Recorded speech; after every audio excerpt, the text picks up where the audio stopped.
Good evening and welcome to the third edition of the Happiness Conversations. Some familiar faces, some new people. If it's the second Saturday and it's 7 p.m., it is the Happiness Conversations at Odyssey. Thank you for joining us. I want to start by thanking Odyssey for sponsoring and supporting this initiative. They've been doing a lot of stuff with us in the last 5 years. For Vaani and me, they're helping us further our life's purpose of inspiring happiness. So thank you, Odyssey, for helping us along on this journey. Since there are a lot of new people, I will quickly also introduce Vaani and myself. Vaani is my soulmate, and I'm AVIS, and we are the happynesswalas. Our life's purpose, what we wake up to do every morning, is to inspire happiness. We are going through a very, very challenging phase ourselves in our life. We are dealing with a numbing bankruptcy, which for some reason refuses to go away, doesn't get solved. And so for the longest time, the last decade and over 11 years now, we've been dealing with worklessness and pennilessness. Yet this phase taught us something very, very beautiful.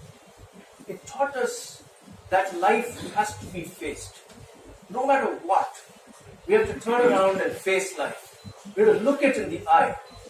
And when we started doing that, we discovered that we could be non-worrying, non-frustrated, and non-suffering. We kind of learned that art over a period of time. Now just think about it. If you are indeed able to avoid worry, turn non-worry, if you are able to be non-frustrated when your efforts don't bear fruits, if you are able to endure the pain without suffering, then the state that you will find yourself is happiness. And that's what we discovered, that it was possible to be happy despite our challenges. That is when in 2014 I wrote my book, Fall Like a Rose Petal, which is something that opened a whole new world for us. This book is a collection of letters that I wrote to our two children, Ashirvad and Anchal. And this book talks about how we can learn to be happy and content while living without money. That opportunity of coming out and sharing with people changed our life forever. We got more opportunities to address audiences, deliver talks. We started getting people contacting us who said they wanted perspectives on how to face challenges in life. It made life more meaningful for us. Then it kind of helped us revisit our entire business model. And we transformed it to a workplace happiness firm. We also found that there was great value in having conversations in public spaces like this one, which are non-commercial in nature, but which inspire happiness. And so suddenly a lot of meaning came into our life. And for the last 5 years, while our business still remains unstuck, we still don't have enough to cover our living expenses, we find a lot of beauty in the kind of work that we've been able to do in the public space. And this series, the Happiness Conversations, is one of those efforts from our side to tell audiences that if you care to pause and reflect on life, that whatever you're dealing with can be faced with. You know, a book came across, I came across a book last week, was it? It was a book called The Unwinding of the Miracle. This is a book by a lady called Julie Gibb Williams. Julie was born in post-war Vietnam. She was born blind to poor parents. And her father took her to a herbalist so that euthanasia can be administered on her and she could be killed. Because the grandfather did not want a poor blind girl growing up in their family. Euthanasia what they thought was a solution. But the herbalist said he can't do it. He wouldn't do it.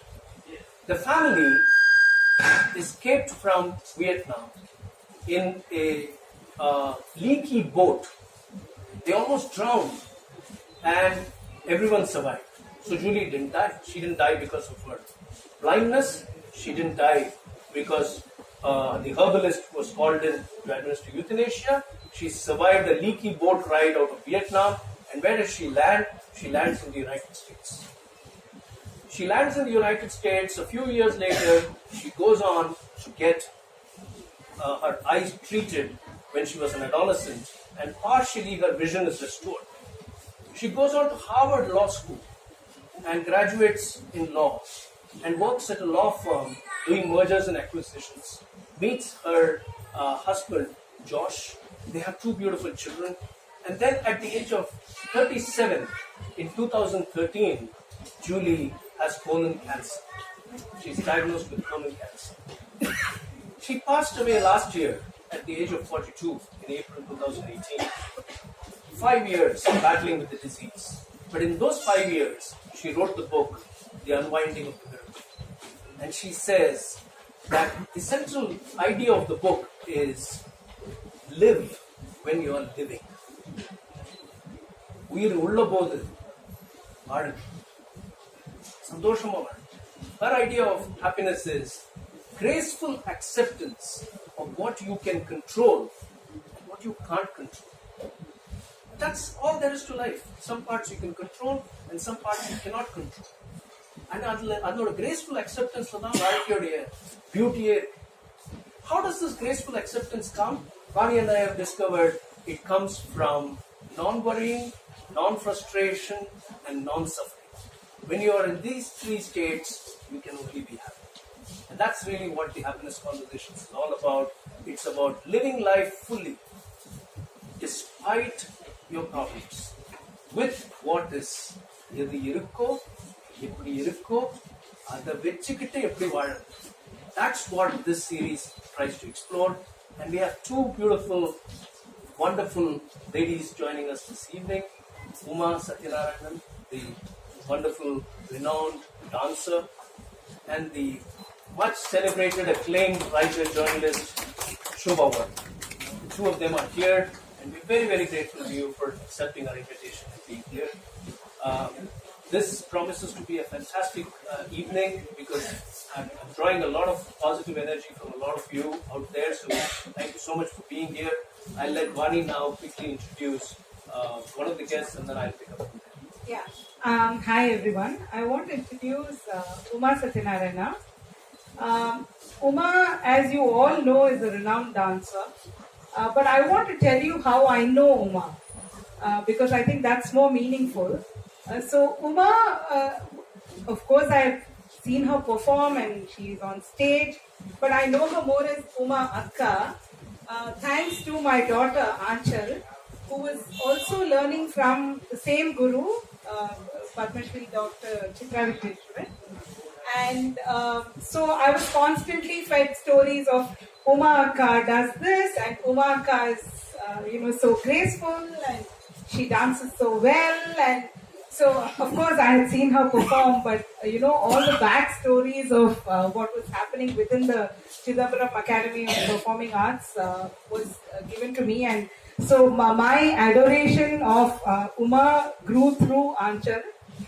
And, of course, Uma, you must all know, is an equally talented singer. I've heard her also sing with Mr. Vishweshwaran and learn from him also.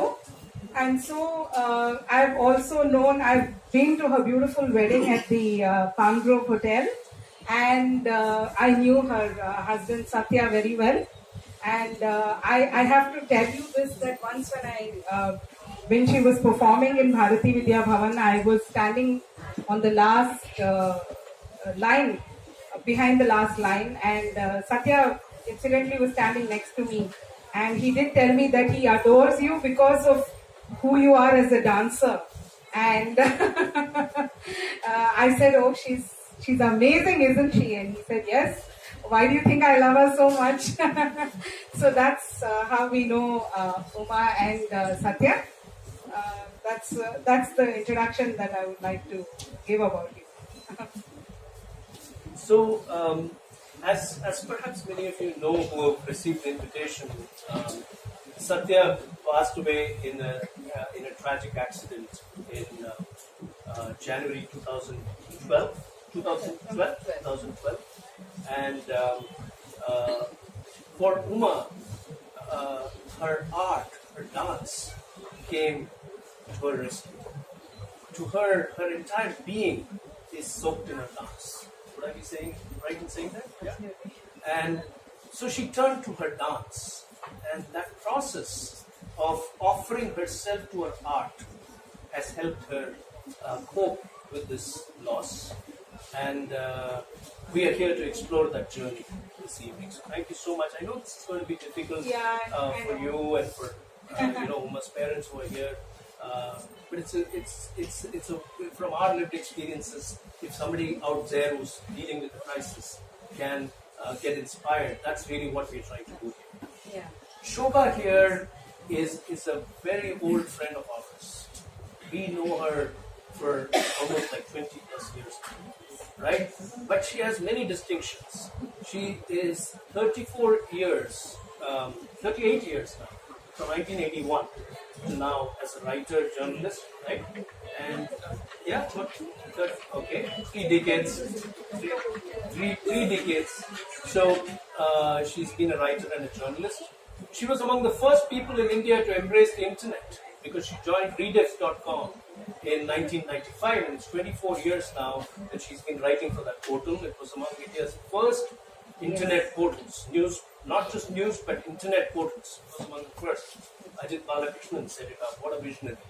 And Uma was part of that founding team and Shobha is part of that founding team and continues to be part of that.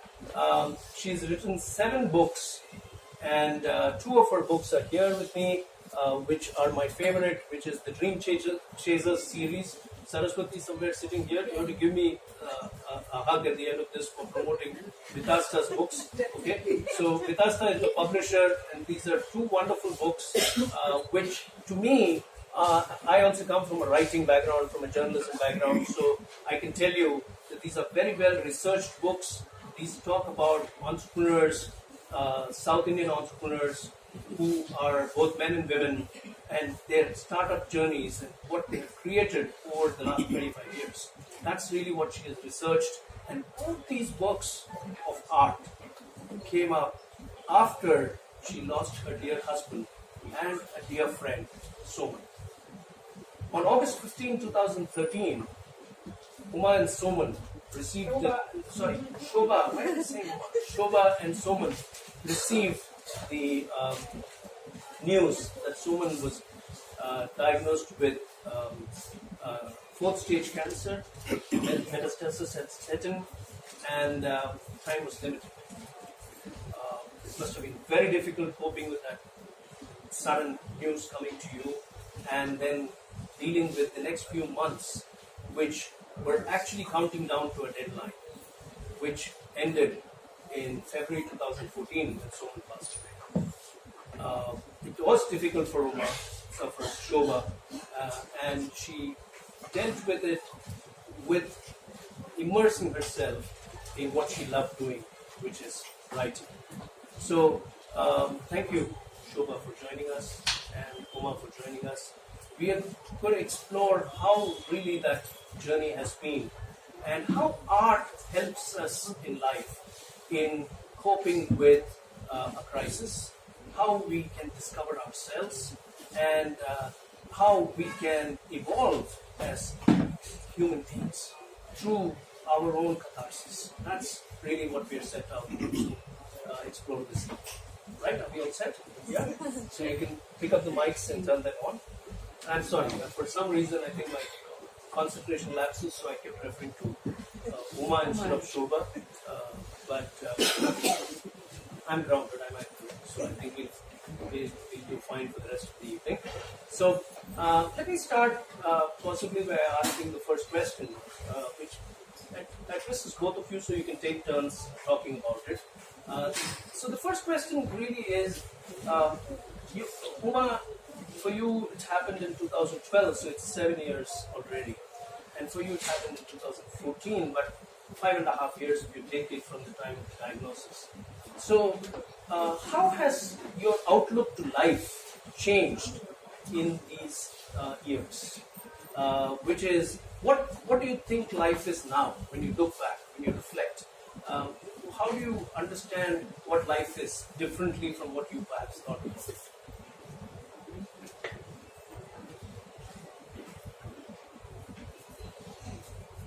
I think I always had this idea of a perfect life.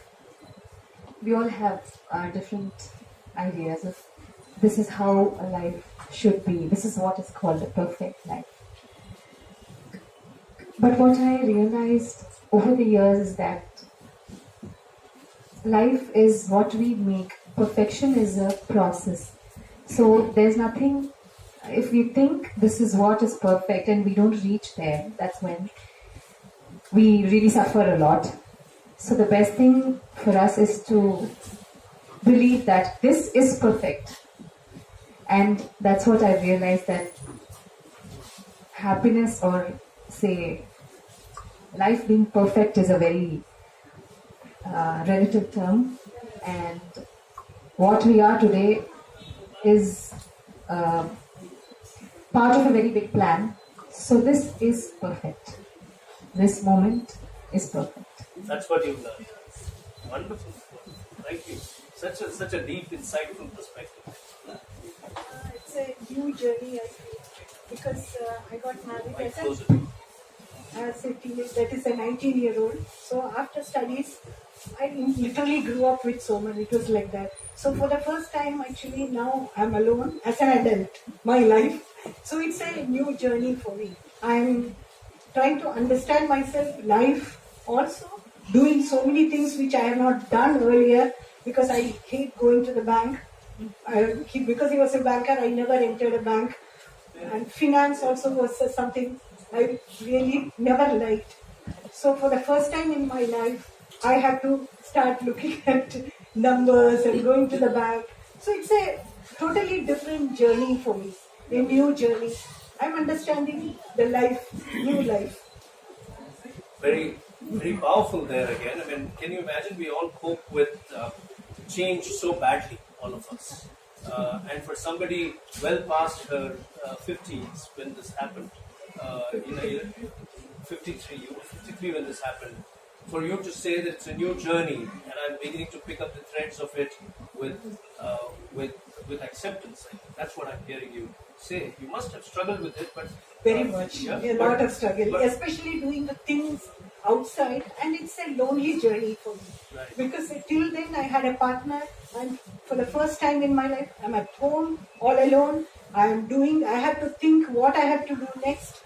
So many things, especially when you lose your husband, you have to do a lot of things. A lot of the name changes, those going to offices, those things were, I don't know whether that was more difficult or adjusting myself to this new journey, which ekla chalo re. Ekla chalo. So that's her experience, and Uma's is equally powerful. This experience of this is it. This is the perfect moment. There is no perfection outside of this. In fact, the Buddha says very beautifully. He says, when you realize how perfect your life is, you will look up at the sky and laugh. But I have experienced those moments when I've strived for perfection all my life. And one day I was sitting in my... so our business went bankrupt. We had to close down our office. And we had to move all the material in the office to a place which I would never have hired in my life if I had not been bankrupt. So it was a very dingy, dark place, and I had to take everything related to our life, our work, packed in cartons with Vaani, and go and leave it in that, what we called a godown. It was an apartment. It was a very rundown apartment. And then we had to vacate that apartment also, because we didn't have money to pay the rent for that. So we said, let's destroy everything that we created. And everything was, over a period of 2 weeks, everything was destroyed, shredded. 670 kilos of waste was given away. But there were two beautiful, precious pieces of our legacy that was still left. One was the vision statement of our company, and the other was the purpose statement of our company. Both were laminated on boards, and I didn't have the heart. She didn't have the heart to discard them. So we said, can we take it home and put it up? And we said, we don't know how long we're going to be in that apartment. So I sat down and I shredded, because I didn't feel like throwing it on the street like that. The kabadi wala was not willing to take it. So we sat and I shredded with Vaani's help the vision statement, what we could be, and the purpose, why we were doing what we were doing. And it was so painful. But then, when it was done, it was a tremendous relief. It's over. So I came out onto the street, looked up at the sky, and I smiled. How perfect it was. And today I realized that if we had been carrying that baggage, I wouldn't be sitting in front of you and talking to you. So it's beautiful, these outlooks. So this is what we learn from life. And Mary Oliver, the famous poet, the American poet, has said that to live in this world, you need to be able to do 3 things. Love what is mortal. Love what is mortal. Hold it against your bones as if your life depends on it. And when the time comes, let it go. Let it go. So beautiful. And you both could not have shared these perspectives with us if you had not learned that art of letting it go. Letting it go. So thank you. That's a wonderful start for the conversation. You want to say something? I just want to add, I'm reminded of what my mother used to say. She would say it in Tamil though. She used to say that, gold, is put through fire, but it shines brighter when it comes out of the fire. So at the end of the day, when you look at the fire and you think, oh my God, this is going to scar me, but in the process, you become better. You become a better human being than what you were. And when you realize that this is what was meant for you, then you realize how perfect your life is. So, it may not be what it was, and it can never be, but you realize that it's who you are now. And then that's when you start believing that things are actually perfect. So, I completely agree with your view, both your views, Uma and Shobha. My other question to Uma was about Satya. I wanted to ask you, how did you meet Satya? What was your, tell us something about your life with Satya.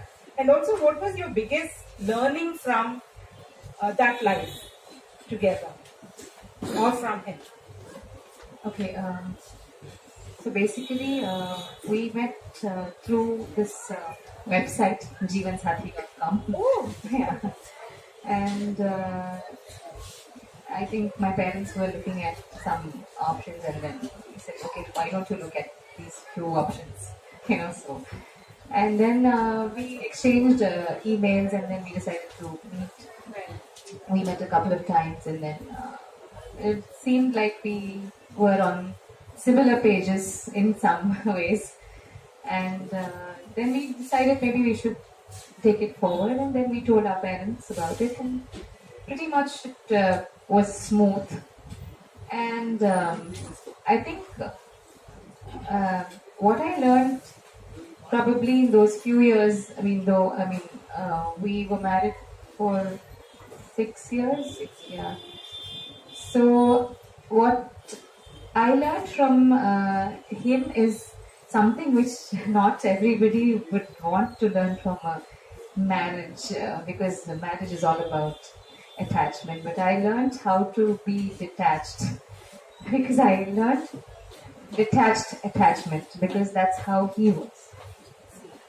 Yeah, so but there was a lot of affection, but I was very surprised because for me, I was not like that. We all have this idea of a perfect, this is how it should be, and he absolutely fit in all those areas, but with a sense of detached attachment and a very, very firm belief in karma. I remember a few conversations when he told me about some insurance or something he had taken up, and he said he had added on an accidental rider and stuff. So I used to say, why do you want to do all these things? It's like, you never know about karma. You never know. So those were a little, pointers that I thought about later. When I thought back, probably these were little indications for me to learn how to be detached. And pretty much. So I think that is one big learning, and also how to be in this state of happiness. That's something I learned. Though I have not yet reached there, it's a process. I'll be trying to get there, but that is something I think learned from that journey of mine. It's amazing, beautiful. And I think the thing about detached attachment is so perfect because I think that thought process must have come back to you many times later on. Coming to think of what you spoke about, and coming back. It's sometimes it feels like probably it was a preparation. Correct. It was like a precursor, and So and I think it was during that period I also chanced upon this book by Dr. Brian Weiss, Many Masters and Many Lives. So that also, it was, we used to sit and read it together, and but that really helped me a lot. Because what was written in that, we used to discuss a lot. Never did I think that would be actually a kind of a helpful tool for me to handle what was to come. Amazing, isn't it? Shobha, you married for 34 years, right? You told me you were 19 years old when you got married. Oh my God! So you literally you literally grew up with Soman, and so what was your experience like living with Soman?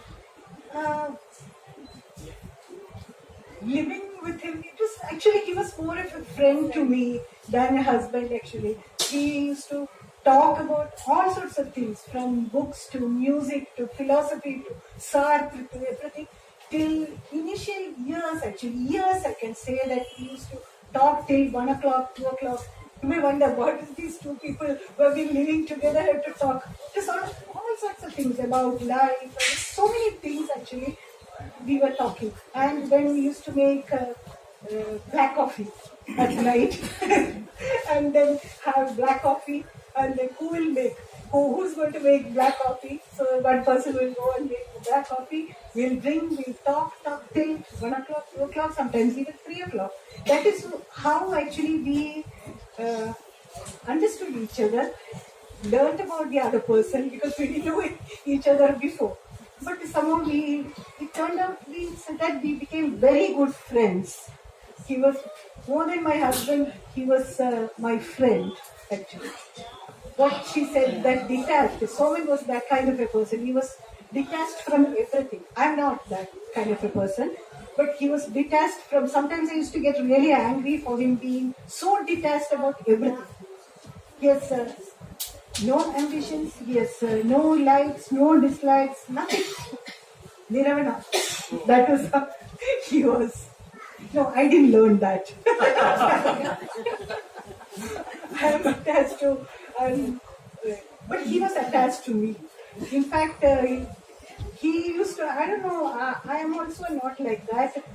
He used to love me more than he loved himself. Generally, we love ourselves and only the next person. But for him, it was sometimes that used to make me angry because you shouldn't be loving me that much. I used to say that you have to love yourself, but not even our son, because he always used to say that Acha loves only Amma. Only after that, other people. Yeah, this whole thing about conversations, I just want to pick up. I think it's very important, to have conversations among, your spouse, with your spouse. This is something that Avis and I always have told people also. Not only have we practiced it, but we also tell others who come to us that please talk to each other. There's no better way of understanding and relating to another person other than through a conversation. So, I can totally We relate have to enjoy the conversation. Exactly. not screaming at each other. That's true. That's true. Just listening to Uma and Shobha speak, my mind goes to a very famous line from a famous song, from a famous film that we all perhaps love. The song is by Lata Ji, if I'm right. The movie is Chichor. Sorry, not Chichor, Choti Si Baat. And it is set to music by Salil Chaudhary. The lyrics are by Yogesh. I can't sing for nuts, so I'm just going to say the line. Yeah, I can just say the line for you, which is न जाने क्यों होता है जिंदगी के साथ अचानक ये मन किसी के जाने के बाद करे फिर उसकी याद छोटी छोटी सी बात. Why does it happen in life? This mind brings back memories of the smallest detail of somebody when the person is not there. And it's so fresh in the two of you. It's so amazing. That is what Osho also said. There is a falling in love and there is a loving. Those who fall in love, they fall out of love. But those who are loving, stay loving. That is what I'm getting to pick up from Like your Dil Bhara Nahi. दिल भरा नहीं अभी ना जाओ छोड़कर दिल अभी भरा नहीं. Very very very very powerful memories. Detached attachment and loving someone else more than yourself are very powerful qualities. And I'm sure from what Uma was saying, I'm sure all of you were able to connect. We've heard this before, that life gives us signs. Nothing happens like that. There is a sign somewhere that comes. But life also prepares us for facing the situation. We may not know it at that time. And it's always in hindsight that we see that we were perhaps prepared, but we didn't expect it. And so it was dramatic when it happened. So my question is to both of you, again it's a common question and you can take turns answering. Or maybe it's not so similar, but maybe it is. How did you deal with the immediacy of the shock? What was your mechanism? Was there a support system, your parents, friends, family? Who did you lean on for that support? In your case, Uma, it was like boom. It was like overnight. And in your case, you were counting down, and there was a deadline. It must have been more traumatic in that sense. So, what was your experience, and what was your experience dealing with the immediacy of the shock? No, when he was diagnosed, the doctor said we were actually one of Soman's friend also was there. From that very first time, he was the person who took us to the doctor. And the last time when we were going to Trivandrum, and that also this friend Raj was the person who took us to that. So from that moment to the last moment, he was with us. So that day we three were standing, and the doctor who did the endoscopy, he said, it's bad news, stage 4 metastasis. We just held our hands, and someone immediately asked, how much time do I have? 6 months? Okay. came back home, and I don't think we talked in the car. We came back home. He came and he wrote a blog. He was writing blog regularly. He wrote a blog about going to the doctor, everything, and then said everybody knows that there is one day we are going to die. And when you realize that your time is there, that the horizon is so close to you, so then suddenly you think that, okay, you want to do so many things. And what he wanted, we used to travel a lot. He was an avid traveler, he loved traveling, both of us. And he said, these are the places actually I would like Machu Picchu, this Kurinji flowers once in 12 years. Those things actually, there are certain things which I would have loved to do, but I don't have the time now. And I won't be able to do it. So he wrote that, and usually he sends all his friends who read the blog, they thought he was writing a story. Because it was that sudden, everything happened that sudden, that, and after that at home, I don't know, for a few days we were numb, or we just took it, because the very next day they said that you had to start because he had swelling on his face and neck and breathlessness was there. They said that you have to have chemo for that is to have better quality life. Otherwise, first he said that I don't want to extend my life with chemotherapy. I'll live till the time, till death comes. I'll do. But he said that because you have these problems, we have to do chemo. So that is, till chemo also, he was fine, he was joking, and we took pictures, and then my family, that is my sister, my brother, or the house was houseful, we were all joking, laughing, as if a person with stage 4 cancer was there at home, diagnosed, and he was also there. Initially it was like that. But as time goes, it changes. And it was, after some time, then he started talking about death. So many times, I always used to ask him, are you scared of death? He said, why should I be scared? But I said, generally, I don't know, sometimes I get the feeling that death is like a nightmare that you have, from which you cannot come out. Maybe death is like, he said, no, death is, no, why should I be scared of death? Death means it stops, that's all. Yes, because he was a scientist, so he believed in that, and he says, that's all, it's over. But that initially, then later on, cancer, dealing with cancer is really, really difficult. And as a caregiver, again, I had a real tough time dealing with that.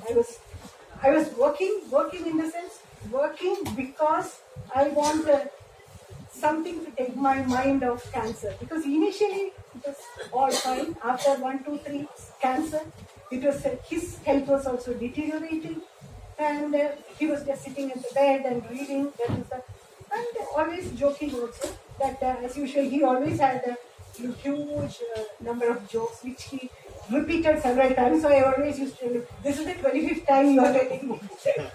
So at that time, actually, even then when he said till the 26th or 27th time, I said, yes, this is some new joke before you go. You have to tell me.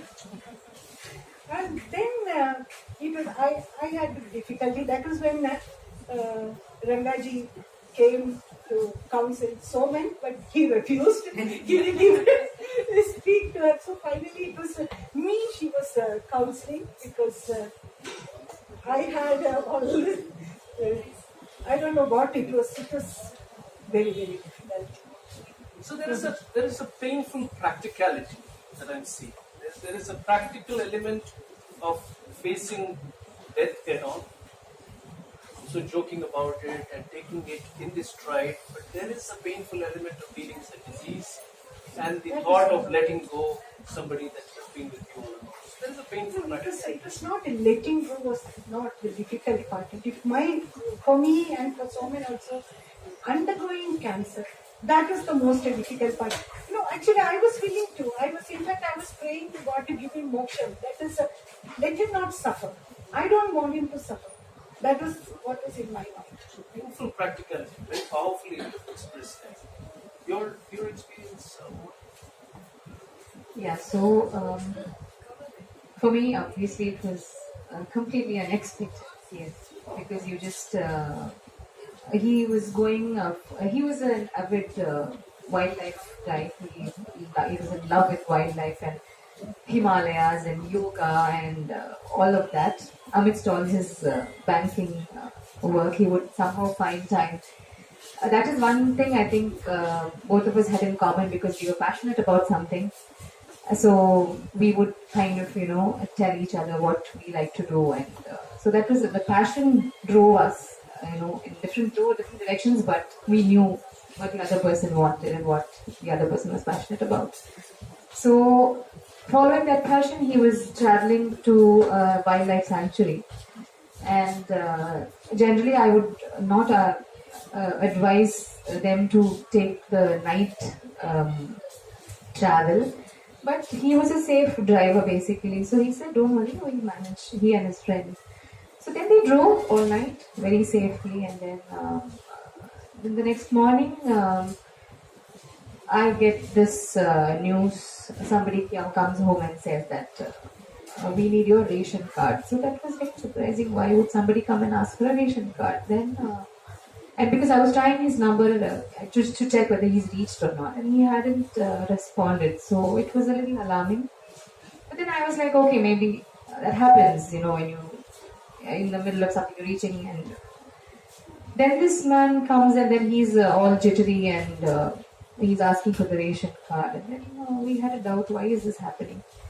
Then by the time I think it was over, because around 7:30 in the morning the crash had happened.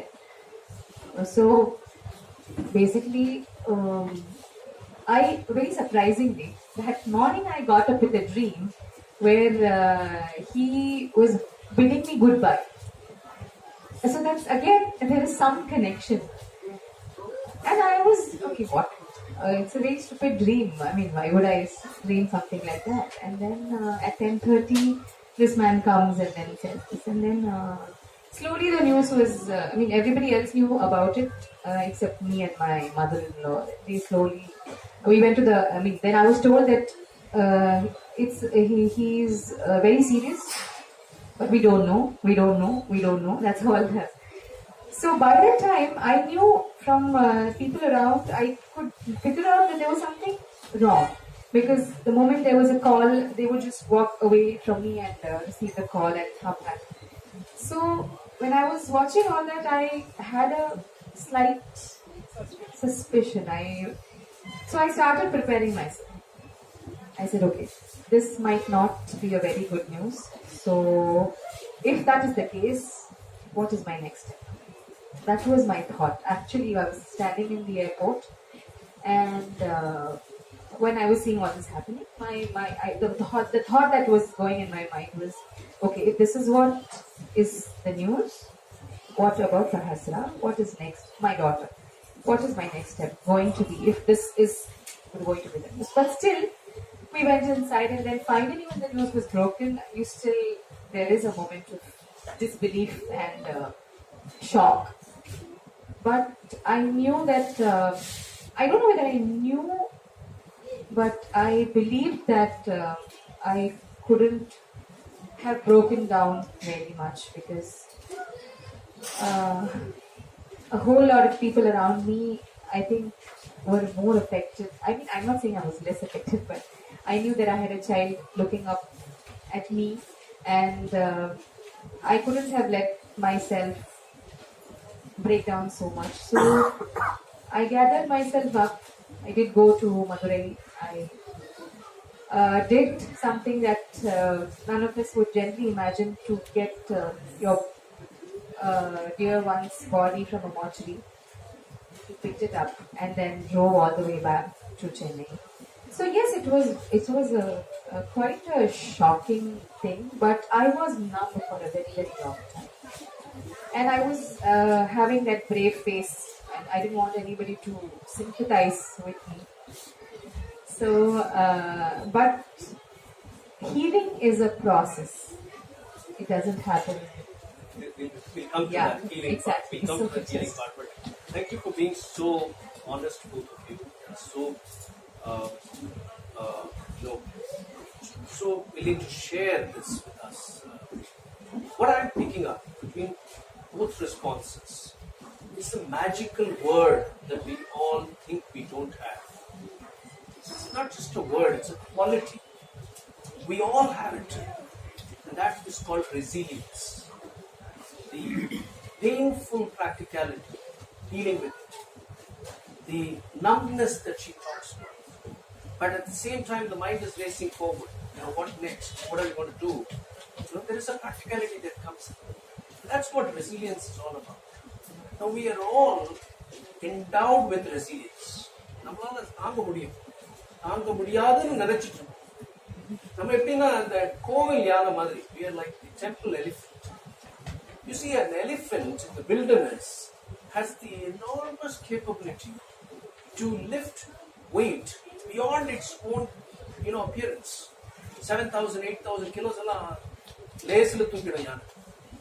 But அதே யானையை நீங்க கோவில்ல கொண்டு வந்து கட்டினீங்கன்னா, you tie that same wild elephant in the temple and train the elephant from childhood. Okay, what happens is a small stump around which the chain is tied, Yana cannot pull it off, or thinks it cannot pull it off. Our comforts, our belief systems, our social standing, our family support systems, இதெல்லாம் நம்மளை வந்து ஒரு puts us in a cocoon and makes us believe that நம்மளால தாங்க முடியாது. அதனால தான் பயம் வரும், insecurity. But if you observe any crisis, you will realize that the larger reason why the crisis has arrived in your life is for you to discover who you are and what you're capable of. That's resilience.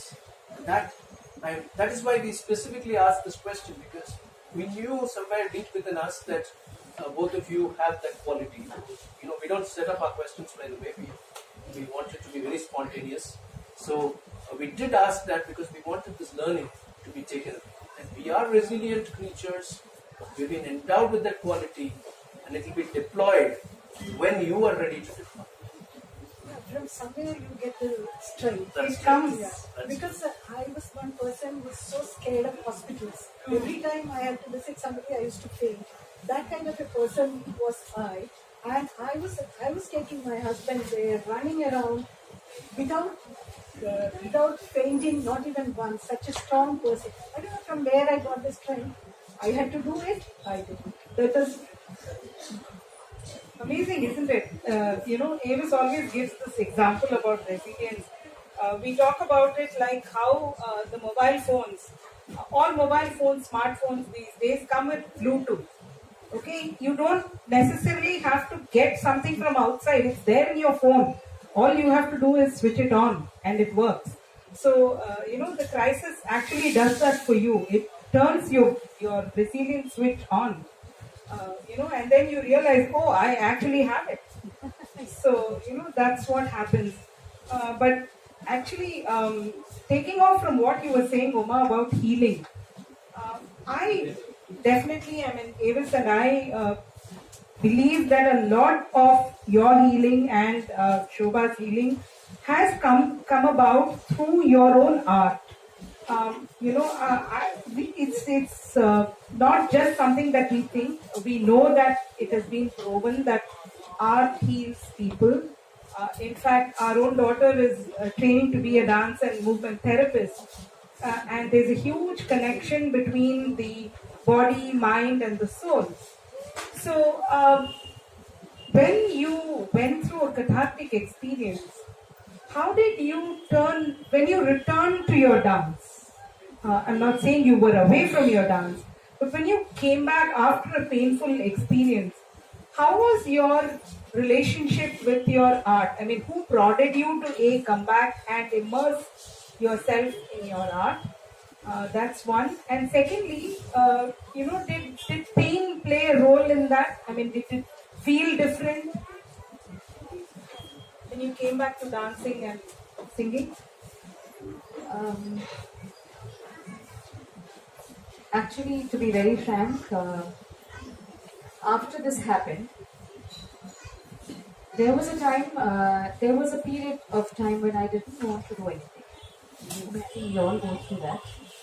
And because probably thinking back now, maybe I was scared to express because for us, art is about expression. So probably I was fearful of expressing whatever I feel because I was trying to keep a brave face. So for a very long time, I didn't want to dance. I just wanted to be, I didn't want any pleasures. And you see, when you look at when you say life is full of ups and downs, I had just finished a very, very quote-unquote successful performance at the Madras Music Academy just a week before this happened. And after this happened, 2 days after this happened, I got a brilliant review in Friday Review about my performance. So there you actually wonder, what does this really mean? Because on one side you are handling the death of somebody so dear to you, and then the other side, your art, which you really love, is kind of giving you, showing you indications that you should go on. But then at that point, you don't take it like that. You just feel, what is all this about?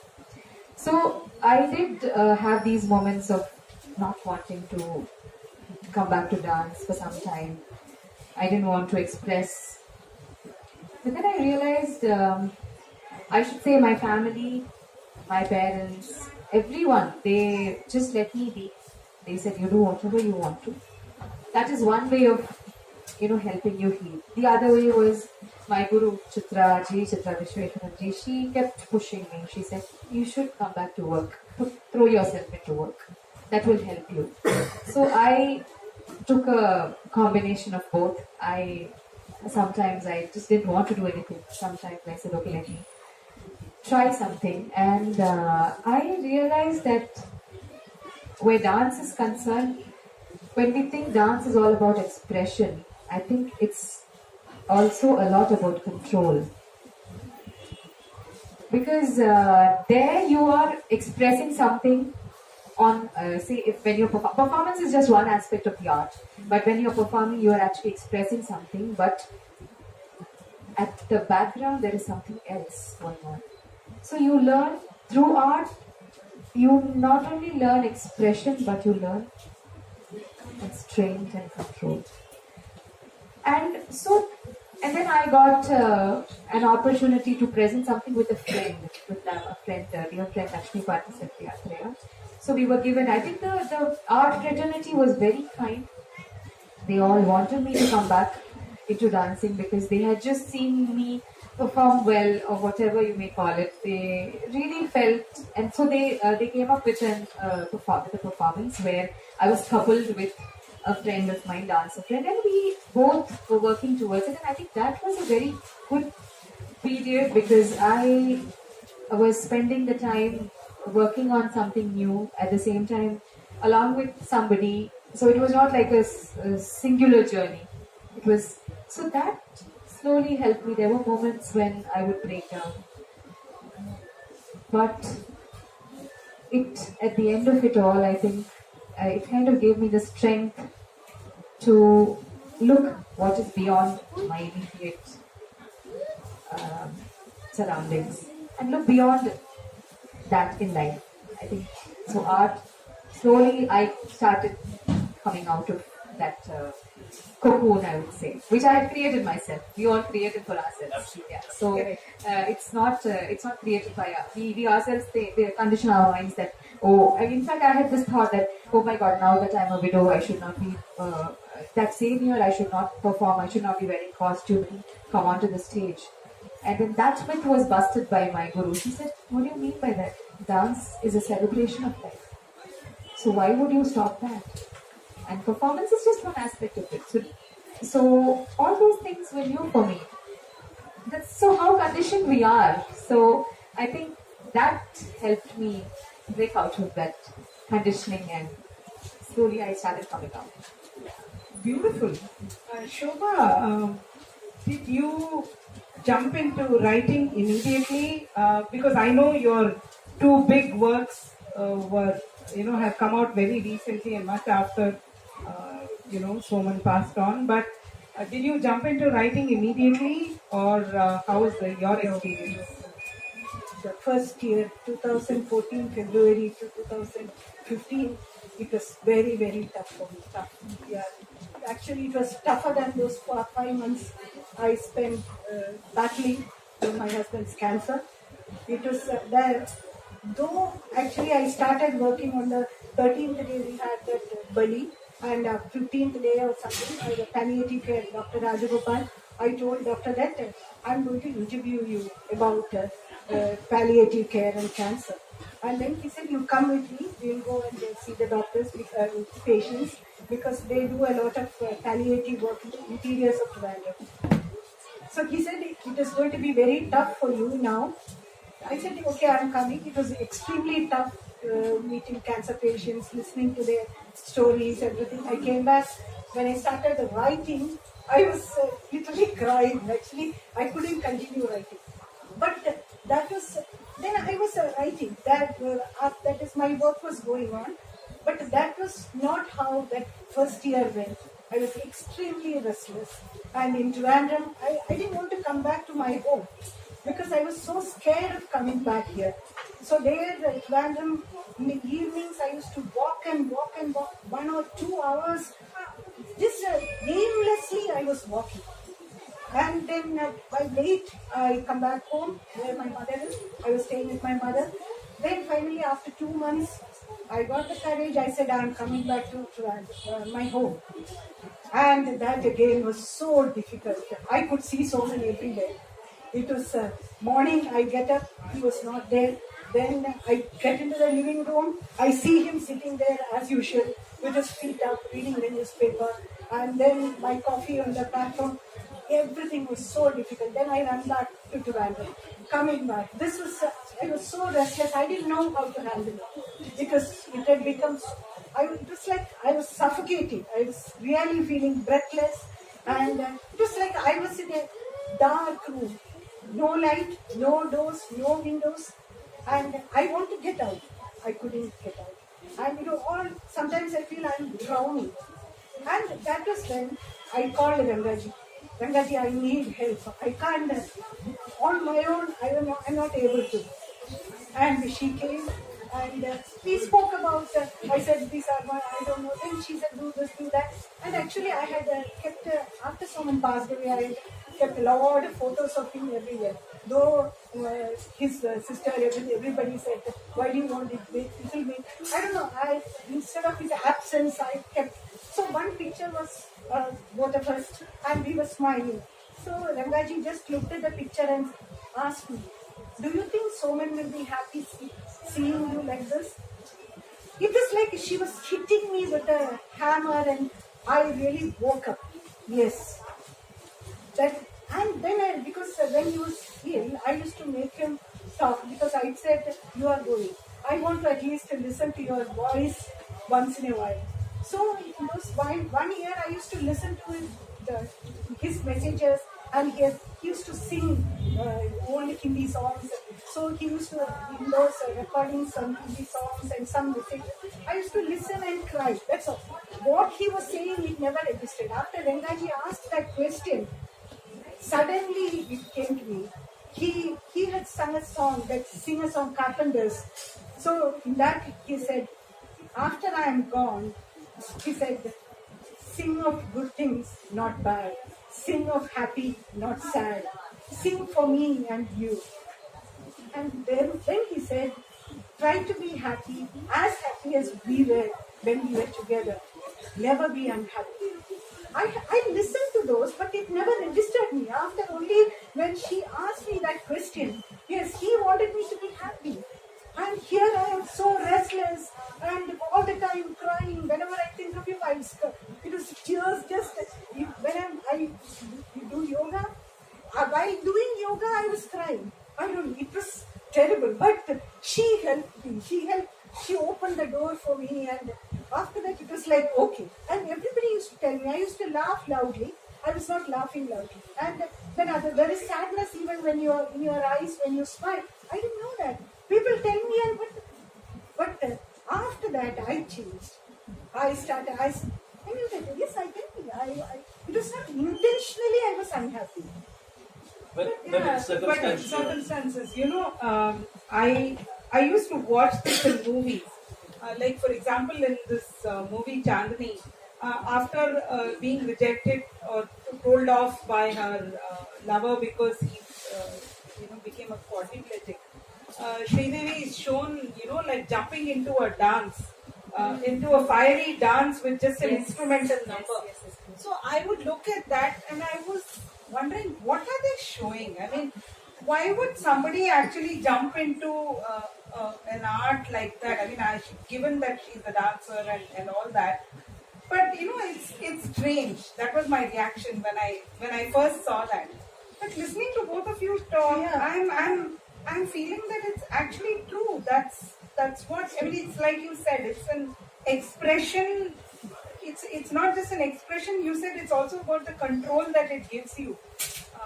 Which is so beautiful. And in both their lives, if you notice, in Shobha's life, it is Ranga who's here with us. Yeah. And in her life, it's Chitra. There were many people, I would say. Initially, somebody, the person who prodded me to get back into art was Chitraji. But I believe that I think not much importance is given to mental health actually, because sometimes we don't need people to sit and talk to, somebody who just listen to you for hours. Because you wouldn't maybe want to do that with everybody and anybody, because you might think everybody's handling the grief in their own way. So at that point, I think one of my very dear friends who's here today, Shashwati Prabhu, she's a counselor herself. She also helped me a lot because she, they have a knack of just making you come out with your darkest of your sides. So I think that also helped me. I think it was a combination of my art, and this is also important. I mean, I think we all should accept here that all of us are not, gods here. We all go through the lowest of lows, and if we need help, we should take that. So there are people who come in your life and who help you cope with Absolutely. it. Why I referred to Chitraka was her definition that dance is a celebration of life. Absolutely. And it's not about a traditional practice as viewed by society. Should a woman dance when her spouse is no more? Should a woman wear makeup when her spouse is no more? And all this rubbish. Absolutely. And that so was I think that was very important. Absolutely. And in your case, Rangaji's, and in a way, Soman's own foresight, that you will need the Carpenter's song at some point to hold your finger and walk you through that doorway, that chasm, if I can call it, make it cross the chasm and come on this side to learning to live fully with what is. I think that's very powerful what they just shared, just so that we understand it. Somebody asked me, I think Ravi is here, Ravi asked me last time, so Avis, we talk about happiness, but how can you deal with happiness when you are sad? Now, what I have learned is that happiness and sadness are not opposite states. Our natural state is happiness. And sadness interferes. So how does sadness interfere? When do you feel sad? When you don't get what you want, or when you get what you don't want. These are the only two states in which you will feel sad. So what is our instinctive reaction to this? Ayyo, idu vendam. Nobody likes to be sad. Please understand. Nobody likes to be sad. We all want to be here. Right? But we end up being sad because we are trying to resist that situation which has crept into our lives. So, first step is stop the resistance. Accept it. When you accept it, then you hold your sadness. Literally, you pick it up and you hold it. When you hold it, வெலிக்குங்க. எத்தனை நேரம் தான் உங்களால ஒரு class தண்ணியை பிடிச்சிட்டு இருக்க முடியும்? கொஞ்ச நேரம் பிடிச்சிக்கலாம், 1 மணி நேரம் பிடிச்சிக்கலாம், ஒரு காம்படிஷனா இருந்தாலும் 2 மணி நேரம் பிடிச்சிக்கலாம். அப்புறம் வெலிக்குங்க. Unless you set that sadness down, you will not bounce back to your happy state. But when you bounce back to your happy state, you will realize the futility of having been sad beyond a point. So it's not that sadness should not arise. It will arise. Look at its futility and set it down. So therefore, happiness is an intrinsically personal choice. And what art does is, it aids that process. அது எப்படி பண்ணணும்னாக்க, I'm actually, they both answered my question. So I just go through a summary from what they said. The fact that she found art as a means of expression. She found art as a means of learning control, restraint. The fact that Shobha could bring out 2 phenomenal pieces of work. This can happen only if there is immersion. What is immersion? Immersion is being soaked in the moment. Here, now. The mind is active only in the past or in the future. The mind thrives only in the past or in the future. Past na anger, grief, frustration, guilt. Future na anxiety, fear, stress, worry. Idu rendula da mind. Present la actually there is no mind. Seriously. You are listening to me, if you engage with me, you are fine. If you let your mind drift, a worry will catch up, or an insecurity will come. So, what art does is, it creates immersion. It puts you in that space. அந்த இடத்துல நீங்க வேதனையோட express பண்ணும்போது art is born. And that depth of that art is powerful. जिसको दर्द हुआ है, उसका art और पावरफुल. यार्क वेदने इरुक्को avungalode expression. And so art need not be writing and dancing alone. Cooking is an art. Having a conversation is an art. Writing is an art. Photography is an art. Gardening is an art. Choosing not to do anything is an art. So please don't get this thing wrong that only these 2 people can be artists. You are also an artist. So in that space, when the depth comes through pain, then the art is very original. It's very, very beautiful. இதுக்கு simple example நான் சொல்றேன். நிறைய பேர் ஸ்ரீராம ஜெயம் ஸ்ரீராம ஜெயம் ஸ்ரீராம ஜெயம் Sairam Sairam Sairam note புக்ல எழுதுவாங்க. உள்ளெல்லாம் வரி, துடிப்பு, வேதனை, பெயின், ஃபியர் எல்லாம் இருக்கும். ஓகே, நிறைய சஃபரிங் இருக்கும். ஸ்ரீராம ஜெயம் ஸ்ரீராம ஜெயம் ஸ்ரீராம ஜெயம். ஆனா அதே ஆள் ஒரே ஒரு வினாடி எனக்கு என்ன செய்யணும்னு தெரியல, டோட்டலா சரண்டர் பண்றாங்க பாருங்க. That is immersion. That is an art. And that will come only through intense pain. So pain aids and abets great art. This is what we have learned. I hope it's been your experience as well. That your pain has driven you to where you are today. Yes. I'd like to pass the my other question was answered, so something was coming to my mind which was making me smile, which was this movie called Chini Kam. There's a little girl there who is atrociously named Sexy. And Amitabh Bachchan is constantly talking to her, and she's also unfortunately dying from cancer, that character. And she knows that she's going to die, so she's constantly, getting the adults around her to give her whatever she wants. So she asks him, saying, "Are you happy, sad, or are you sad, sad?" So initially I thought it was atrocious. How can a child of that age, obviously it's a written line, but it's so cute coming from a little child. What Avis just explained, there's no point in just being sad about it. There's no harm in being sad, but then your intrinsic state is happiness. So there's no point in being sad, but maybe we can be happy, sad. So it's just a trivial thing, but since we're short of time, go to your beautiful question that you have. She has a wonderful question. I have a question on your idea of happiness, which is what is your idea of happiness now? I mean, was it different earlier, and is it different now? And then no, there is no difference at all. For me, happiness is what you're feeling inside. It is then suddenly you feel that peace of mind. It is not exactly you're laughing loud or smiling. it is a state of mind, and then you are so peaceful when you are happy. That is happiness to me. That's been constant for Yeah, you, earlier- except for that phase when you went through that exactly. turbulence. Yeah. Hey, but even now, actually, in between, especially while writing the book, definitely it was. I missed him terribly because he was my first reader, first editor, everything. So my first book in English was published in 2012, and which was released in Delhi by Shashi Tharoor. So there he was running around all my friends. He said, my God, he was so proud of you to have you. You are so lucky to have such a husband. We have never seen a husband running around like this.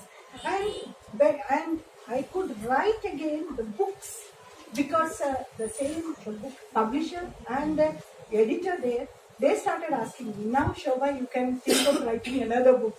It was they who said, now you should start. But I never thought that. I thought that I would not be able to write another book without my first reader and editor. How will I write a book without him saying that, no, this is not the way it should be, this is how it should be, all the comments. Without that, how will I write a book? But in those 5 years, I wrote 3 books. And when I'm writing and finally when the book is ready, I miss it terribly. And especially the launches, very, very, very badly I missed him at that time. So your idea of happiness, as you said, is the ability to be peaceful within yourself. Yes. Interesting. No, it is not that I have not accepted it. Earlier it said when he stage 4 cancer, I knew even otherwise also everybody will die one day. It is not death or Soman healing me. It was not that. Actually, I never asked why me, because it was when you're happy or when you get good things, we never ask why me. So it is never, no why me at all.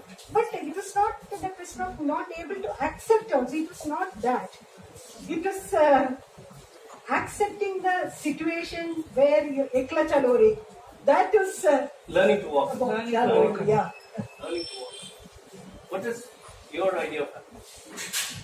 I think the idea of happiness hasn't changed really.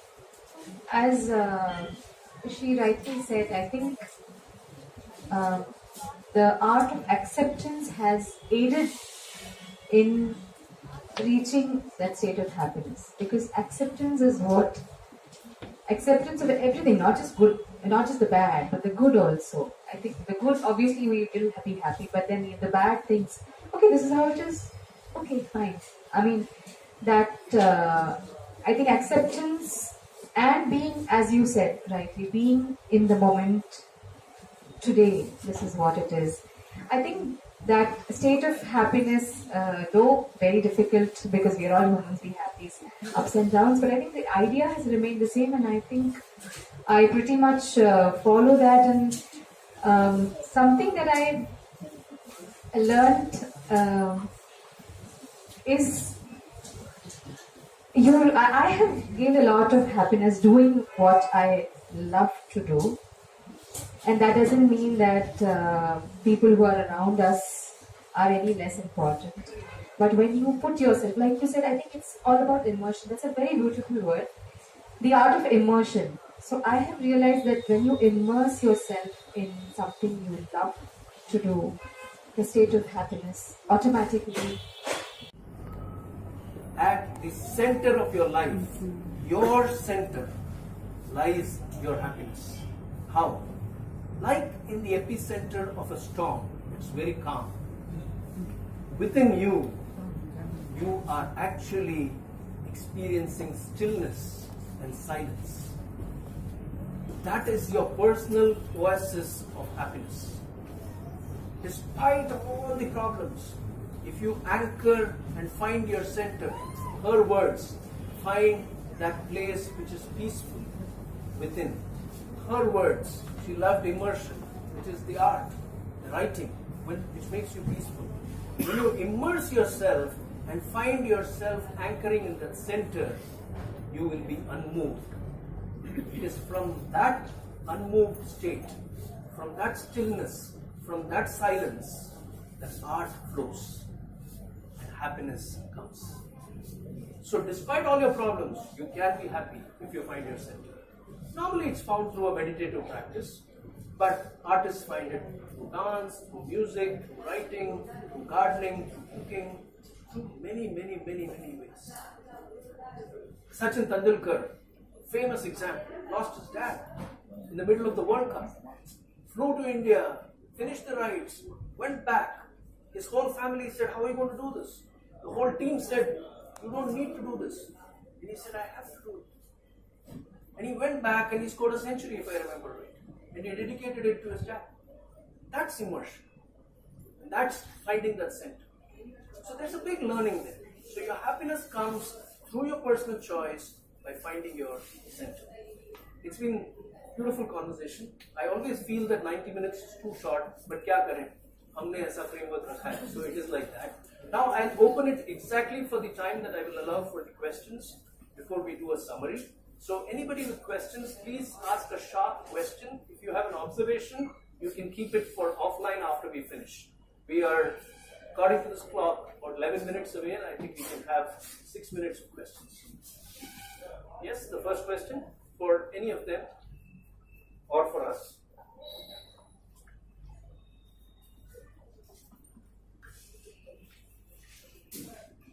No questions? No question? Okay, I have a question then. Okay, we'll say I'll save time. I have one question. How is it, both of you, I would like you to answer this. How is it to be a single person? Okay, in your, first as a parent, in your family, and in society. I mean, being single, people look at you differently. Is that true? Does it affect your equilibrium? No, it is not single. It is a woman with no husband. Even today, Indian society, especially here, okay, it is more than in Kerala, here people treat you differently. I have had very bad experiences. It shocked me, which my mother never had to face, because somebody was inviting all the people in our apartment for a wedding. Except me, everybody got invited for the wedding. I got invited only for the reception. I didn't understand why it's so. Then somebody said, that is because you are a widow. I don't like the word widow also. It is just that I am there, I am living. It is my existence is not because of Soman. It is so the way society treats. And the other day, myself and another friend of mine, we went to a house. While we were about to get out, that lady came with the kumkum, and she gave the kumkum to the other friend whose husband is alive, and she didn't offer it to me. Why? Kumkum is, it is denied for me just because my husband is not alive. These things make me extremely angry. Extremely angry. I should be treated like any other woman. What is the difference between me and absolutely? I go with what you're saying because I follow that to date. I mean, I treat everybody the same. I don't think there's any difference between somebody having lost either a husband or a wife. They're just the same. And so what? I mean, if you've lost a parent or a child or whatever, men don't get treated men that don't way. get, but I say that it should be treated the same. But that's not the way to why society. Why the difference? It is. Yeah. I am still the same person. Exactly. I agree with you. What's your experience, Soman? I thankfully haven't had such strong experiences. Good. But another weird way of how I look at this is when there is a situation where some people are really very particular about some rituals, certain rituals, I just sense it, and just to respect their sentiment, I step away. I step away. No, I completely agree with what you're saying. I step away because I probably am a person who tries to minimize confrontation. Things be peaceful as they can be. So I step up. But that has not happened really very much. A couple of once or twice. Another weird explanation that I give myself being a dancer is I somewhere believe that I was a Devadasi in some of my older Janmas. So I consider myself a Nitya Sumangal. So I'm sorted. Beautiful. Beautiful.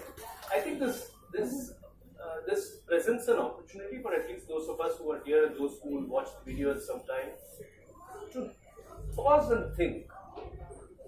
Why does it need to affect the dignity of the individual that someone that they were friends with, someone that they were living together with?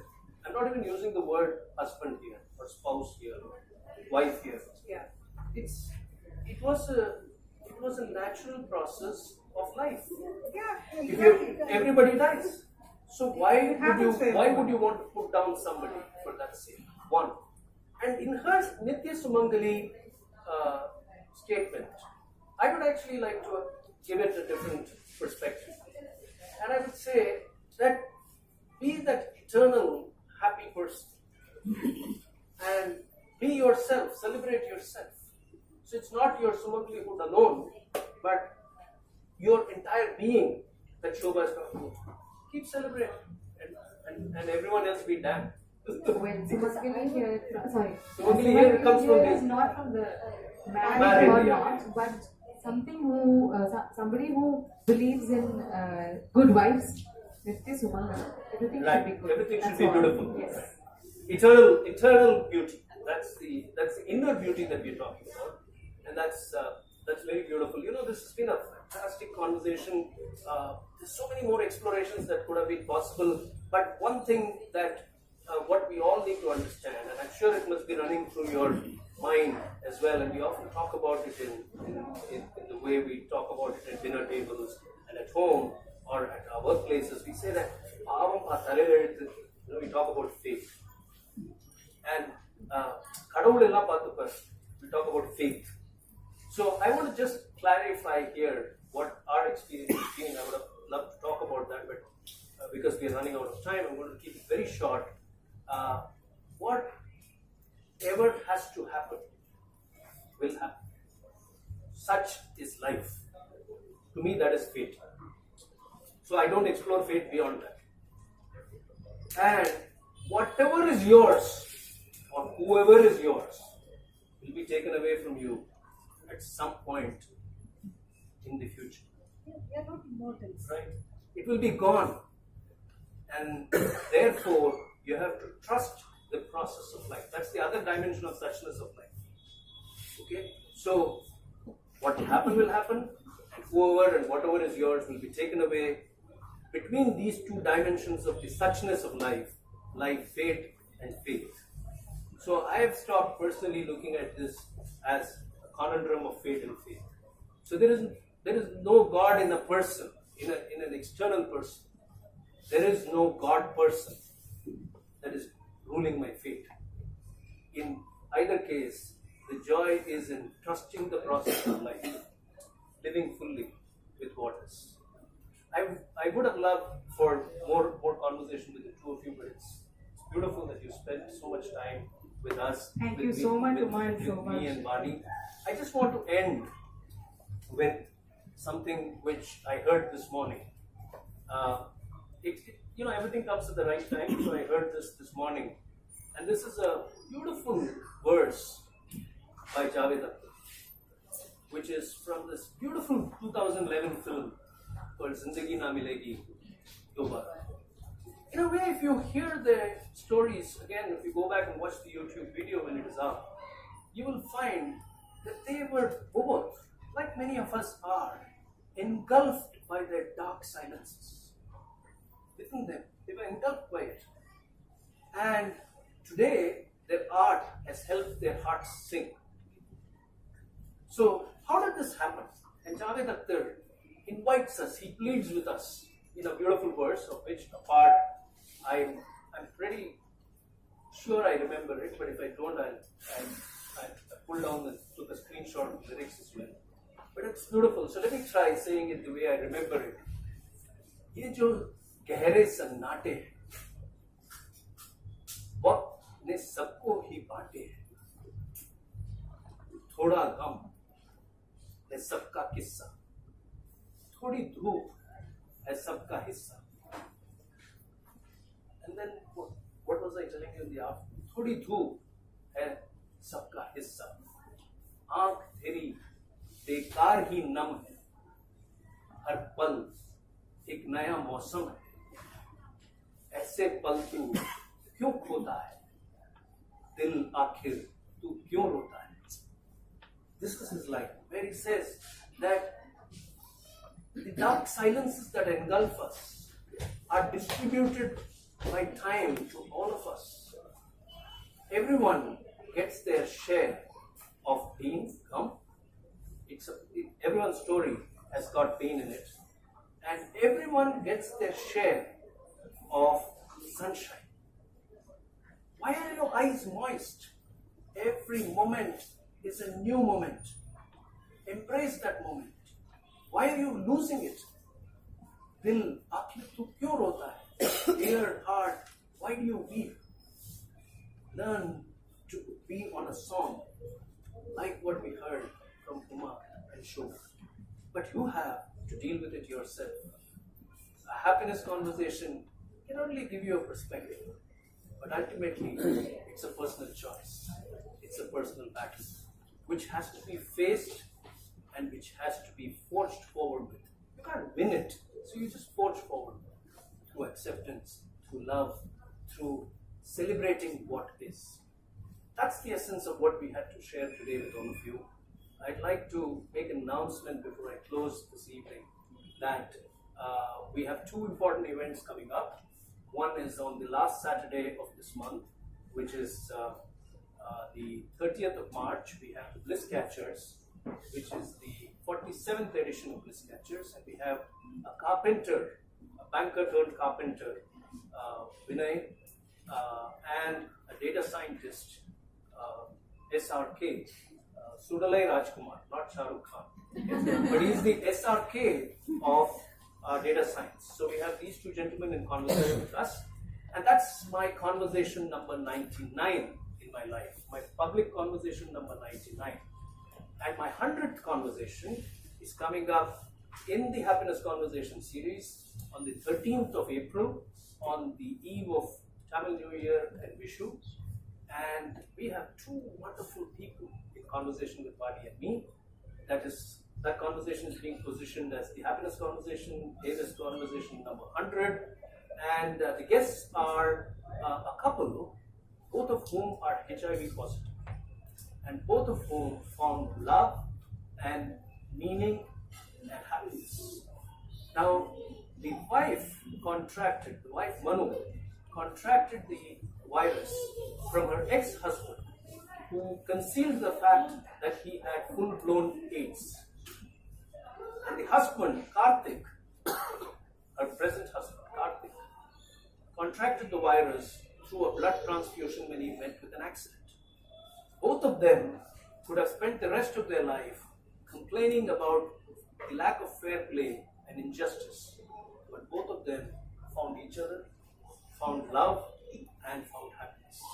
That's their story coming up on 13th April here in the AVIS 100 edition of the Happiness Conversation. Thank you so much. Please join us. Thank you, Uma. It's all happening at Odyssey. As always. Thank you.